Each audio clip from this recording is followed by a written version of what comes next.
Actually, let me grab this. Let's show it. In 3, 2.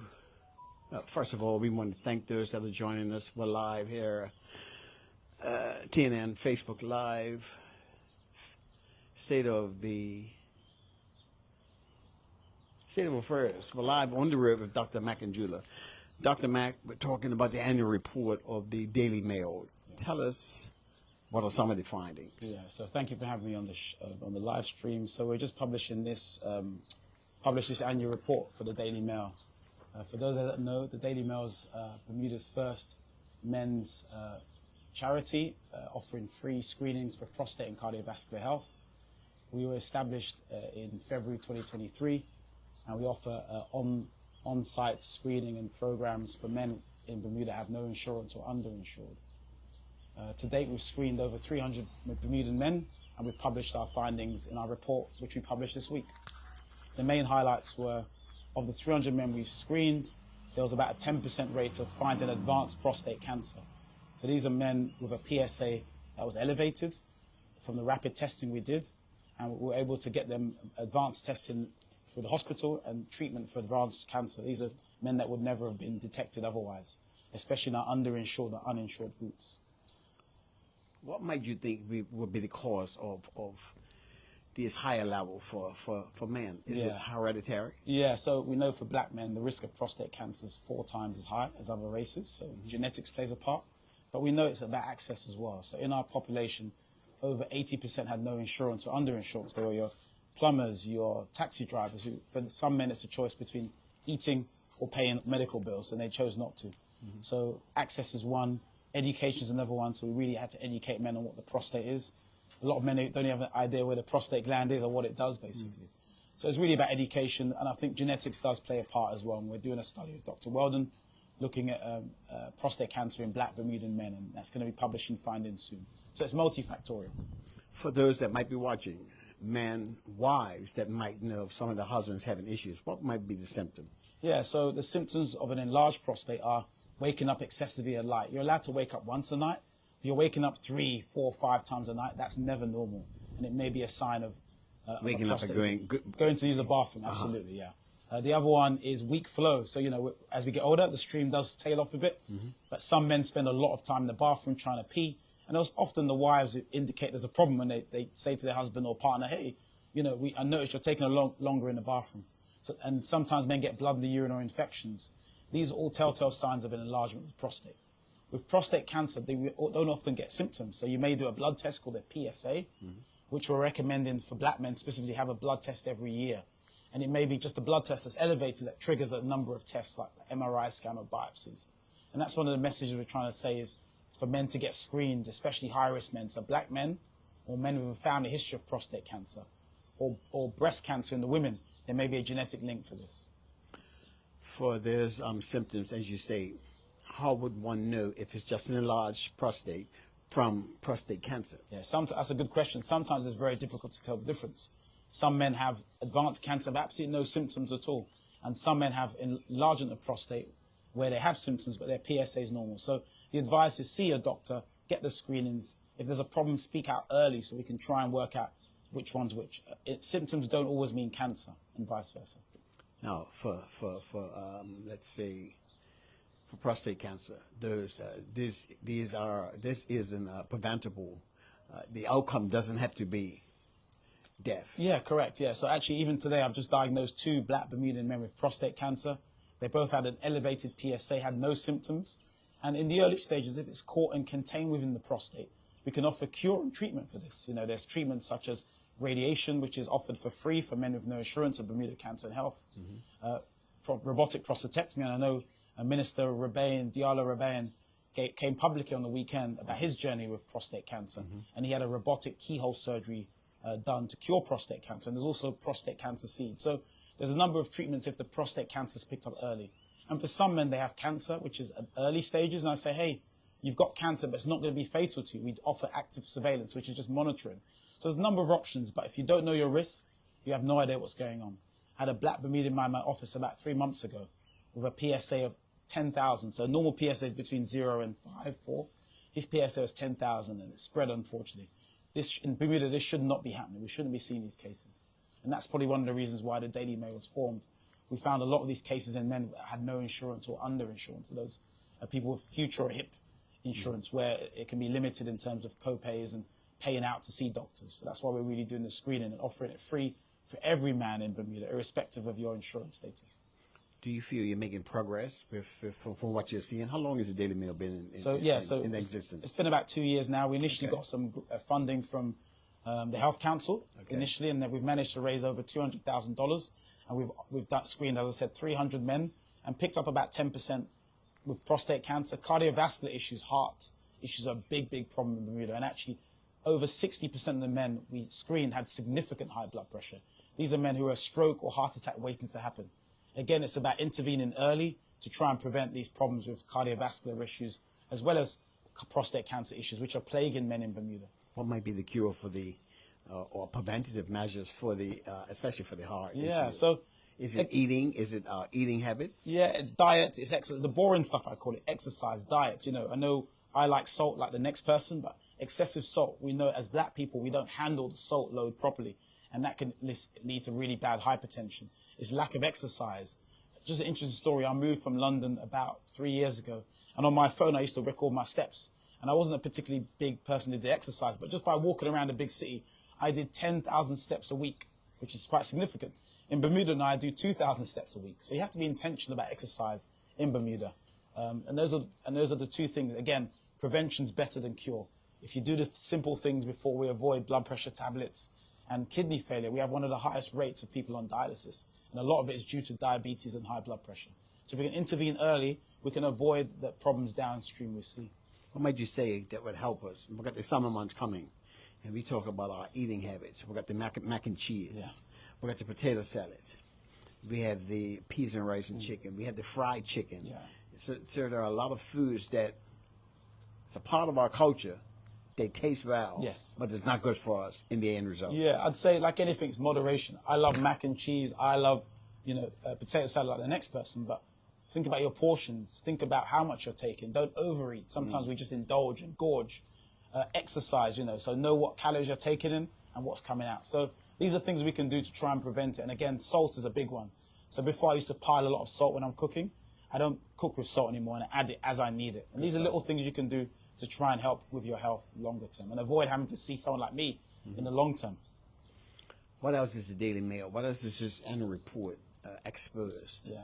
So we exposed health disparities in Bermuda. So with our report, 98% of the men we saw were black Bermudians. And these are the group that we know that were having less access to healthcare and having worse health outcomes. But this data is mimicked in US and UK, where we know that people of certain races and black men have the highest rates of cardiovascular disease, hypertension, prostate cancer. And it can't always be about genetics. There has to be a social impact. There has to be access. There has to be understanding, education. Also, people are fearful of doctors and don't want to see their doctor. A lot of men. Exactly. That's a stigma. That's been historic as well. And also the finger for prostate. A lot of men didn't want the rectal examination due to connotations of things that they want to discuss. So it's about breaking down those barriers, and so we do care. And the Daily Mail trying to show we have doctors from all walks of life trying to come and help, basically. So it's making access easy. But there are different ways now. Blood test can you don't have to get the finger. Correct. Blood test can see what your PSA levels are, correct? Absolutely, yeah. So I did screening in Jamaica, and we screened about 1,000 men, and not one man wanted me to do a finger in the back passage. And we know that's a big barrier for certain groups. So what we're offering is a PSA blood test in our national screening. If your PSA is high, then we invite you to do more advanced testing, such as the MRI scan, and some men need to have a biopsy as well. So there are other ways to screen. The rectal examination is not the most reliable way of screening. So we are educating the GPs on the island to really try and update what they do to encourage as many men to get checked as possible. We're saying if you're a black man from the age of 40, get your PSA checked every single year. It may save your life. For all other men, it's from the age of 50.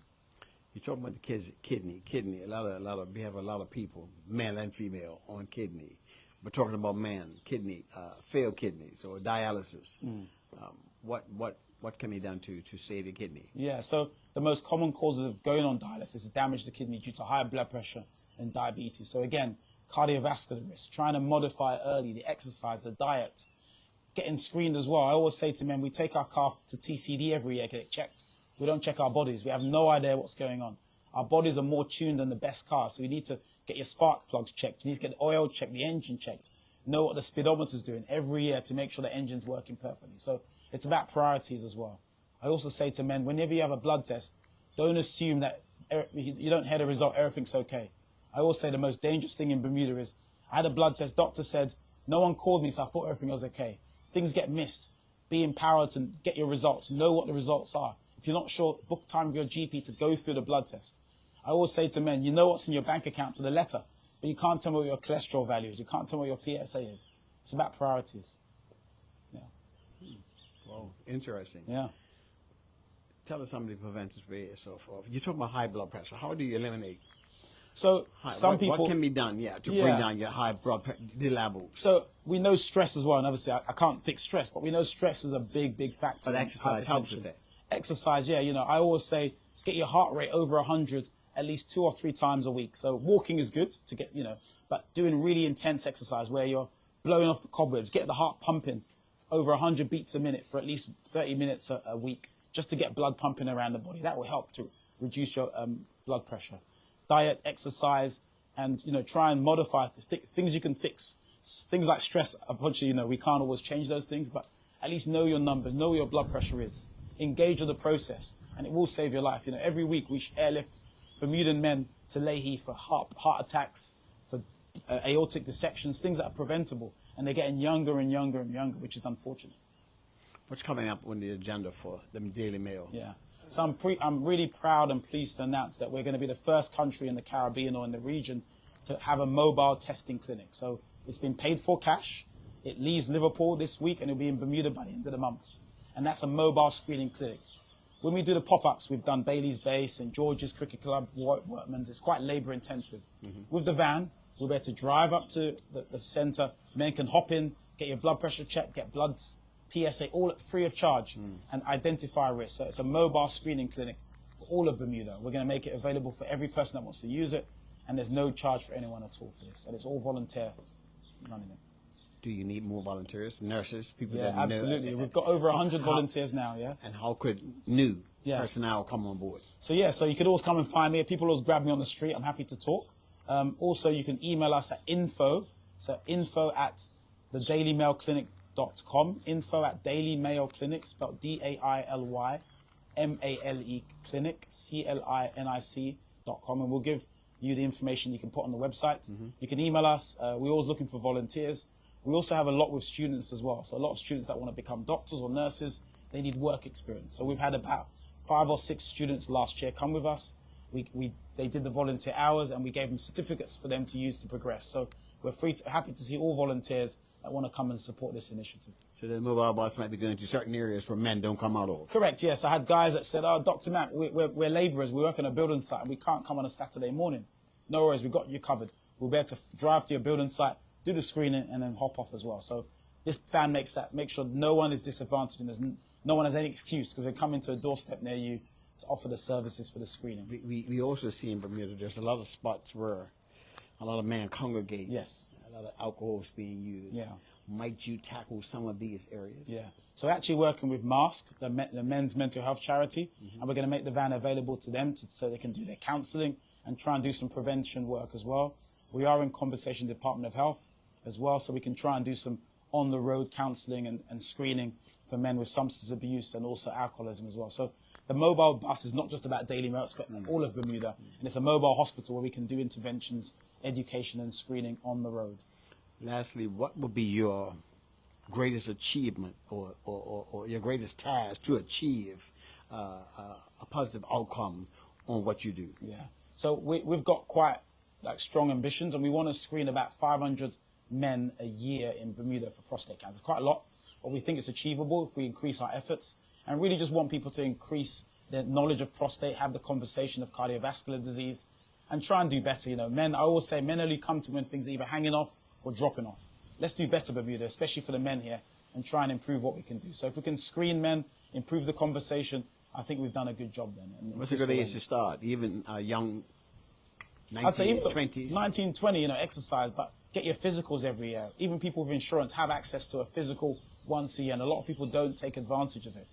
Have it done, so at least know your numbers and know what your body is. And when things change, you can then see a doctor. I think there's a lot of mistrust with doctors. We're just trying to break it down and say, look, people are not just here to make money. We're here to help you and your health as well, and use those resources that are available to you. And in closing? I'd say to the men of Bermuda, and especially to their partners, you don't have to suffer in silence. If you're having experiences such as waking up excessive at night to pee, blood in the urine, infections, things not quite right, don't wait suffering in silence. Go and see your primary care provider, your physician. Get checked. At least prevention is better than cure, and avoid having to end up at King Edward Hospital with an extreme problem being airlifted out, which is something we see on a weekly basis. And these are things that are all totally preventable if we intervene early.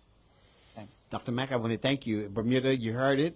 We're going to come to you more with Dr. Mack and the Daily Mail to keep you updated, especially when the bus arrives. Correct, yeah. I'm giving TNN exclusive access when the first bus comes on. We're going to go out with Dr. Mack and his team so we can get Bermuda healthy again.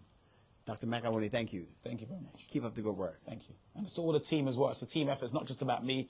Hundreds of volunteers. I'd like to thank Dr. Jade Robinson, the newly qualified Dr. Robinson, for her support in this, and all of our teams, Evelyn Williams, Theo, who's our administrator, Stacey Robinson, who's been working hard behind the scenes. It takes a team effort to do this. I want to thank everyone that's volunteered and is due to volunteer in the future. Check out our website, www.dailymailclinic.com, and there's information there on volunteering. Or if you want to donate as well, we have a lot of donations, but we still need to keep the van going for the next 10, 15 years. That's for corporate Bermuda. Yeah, that's for corporate absolutely. Bermuda that always need it. They've got deep pockets. So. And I haven't heard you mention the one that has your back daily. Oh, yes, my wife. Gosh, I need to give props to my wife, Dr. Place, who's without her, I won't be here anyway. So thank you to her and her family, the Stevens family, the Place family, for all they've done and continue to do for me. Bless your heart. Thank you. Bermuda, we want to thank you and stay tuned with us. Do have a good day.